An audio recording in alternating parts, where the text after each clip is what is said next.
Hey everybody, Daniel from Spacedock here. Just wanted to give you a quick update to reassure you all that the work continues on the Sojourn. As I've said before, we've not set ourselves any particularly harsh deadline. I want to take as long as necessary to get this perfect before we release it. We're working to be a few episodes ahead of schedule before we start rolling them out for you guys. To tide you over in the meantime though, we've put together a lore video on the Merician Freehold, one of the nations of the Tantalus cluster featured in the Sojourn. So big thanks to Prendergast, the voice of Mathias Croft, for jumping on to voice this lore video for us, and to Woon, whose wonderful artwork you can see in this video animated by Alasdair. Thank you all for your continued patience, and especially to everyone who supported us in the Kickstarter campaign. We hope you enjoy the video.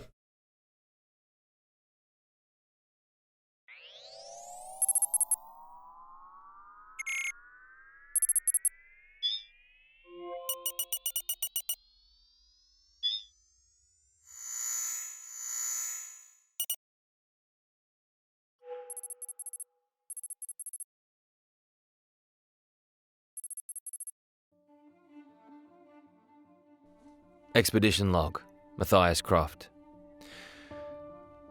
As far as I'm concerned, a home is where you hang your hat, and pretty much every home I've ever had has had a fusion reactor and a big old engine. The Centrans and the Unioners sure love their planets. They never shut up about them. Don't really see the appeal myself. Whole bunch of folks sitting on balls of rock, putting up with bad weather, and spinning around the same star again and again and again for years. They must be bored out of their minds. The Merician Freehold is a bit of a weird place. We kind of came together by accident, and I think everybody's still wondering what our deal is. See, way back in the early days, about 50 seasons after the Assembly had set up the first drift gate, the new shipyard company at Keeper's Dance wanted to try and corner the colonization market by opening gates to a bunch of new systems. It started out pretty great. They charted the Axios system for the first time, and the Assembly built their most successful colony ever, but it only went downhill from there. The second system KDFY built was a gate to what turned out to be just a bunch of dust and rocks, nothing to make the place worth settling. But they decided to push on just a little bit further and see if they struck drift. They set up yet another gate and sent a big construction fleet through, like they always did, to see what was on the other side and build a return gate. But this time they never heard anything back. After a year of radio silence, they were given up for dead. It all turned into a big media circus, and KDFY lost their gate building license. They've been recovering from that mishap ever since. Turns out though, the folks on those ships actually made it to where they were going. They'd landed about where they were supposed to, but found themselves on the business end of a solar flare. A lot of their ships got fried, but worst of all, they lost a big chunk of the return gate they needed to get back home. Most of the corporate guys didn't make it through, so the chief engineer of the mission wound up in charge. He was a bloke called Adam Merrick. The system these guys were stuck in was almost as dead as the last one. No planets or useful colony sites. But what it did have was a whole lot of drift and rare metals floating around a couple of asteroid belts.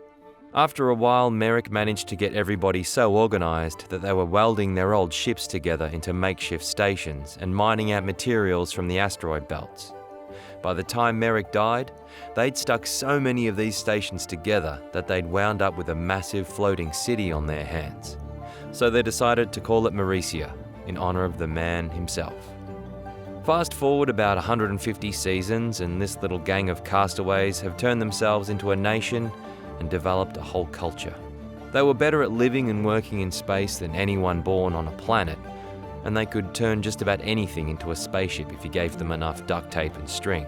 One day they even managed to replace that missing driftgate component with something they'd bodged together from who knows what, and gave everybody back in the rest of Tantalus a heck of a shock. The first thing the Centrans did when we showed up again was start trying to find spare continents and islands to let us live on. Guess they thought they were helping out. But by then there was nobody left alive from the Freehold who'd ever even seen a planet. And most of us were pretty content where we were. It took us a few seasons to figure out what our role would be now that we were part of society again. But eventually we settled into the two things we were best at: building stuff and moving stuff around. We didn't really want anyone poking around our home system, so we came up with a fun little workaround. We took the gate leading to Merician, wedged it into a big asteroid, and turned the whole thing into a trading post for dealing with the outside world. Wound up being called Merrick's Keep, and we even built a security station next to it to police the whole thing. And that's where I was born, Tower Shield Station. Didn't take long before the Merician Freehold was running most of the trade and shipping in the whole cluster.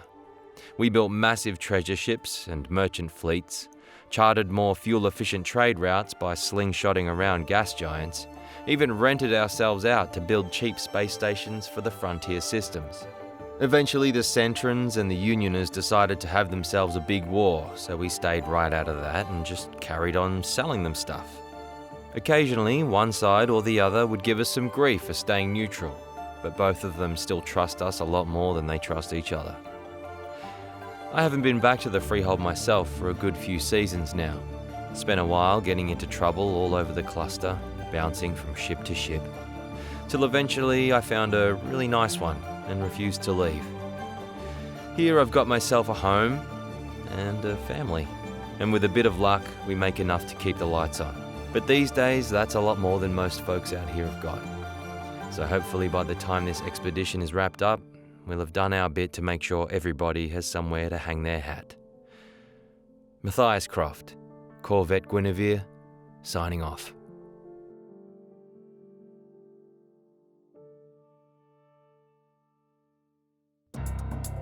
Thank you for watching Spacedock. If you're interested in supporting the channel, please do check out the links on the screen right now or in the description below for our Patreon and channel membership services. Anything you can pledge goes towards improving our team and our equipment and allowing us to put together bigger and more exciting video projects for you guys on the channel.